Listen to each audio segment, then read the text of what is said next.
Well, now to this breaking news from Capitol Hill. The House voted a short time ago to approve a stopgap plan to fund the government until mid-March. It appears a partial government shutdown will be averted. But what does this indicate about how hard it will be for Republicans to govern after President-elect Donald Trump takes office next month? CBS's Nikole Killion has the late developments from Capitol Hill.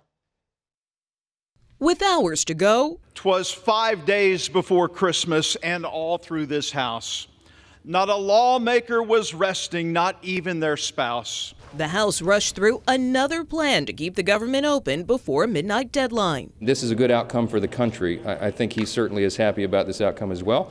The latest version would extend government funding through mid-March, retain more than $100 billion in disaster aid, and keep $10 billion in economic assistance for farmers. I would hope soon. Christmas is right around the corner, right?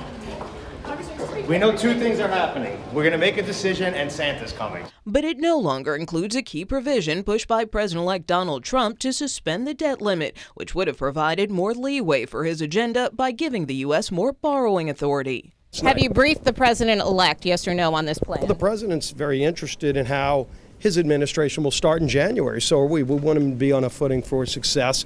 Earlier, the president-elect said if there is going to be a shutdown of government, let it begin now under the Biden administration.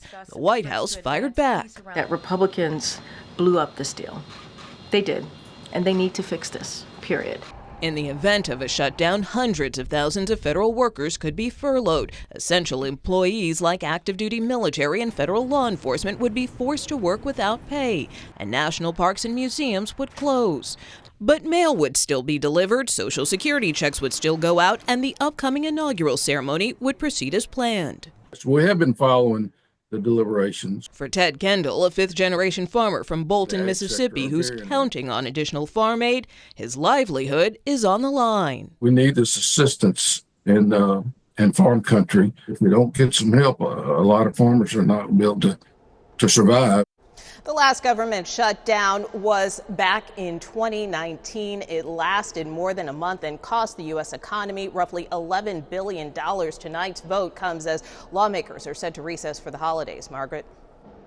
And perhaps narrowly avoiding one. Thank you very much, Nikole Killion.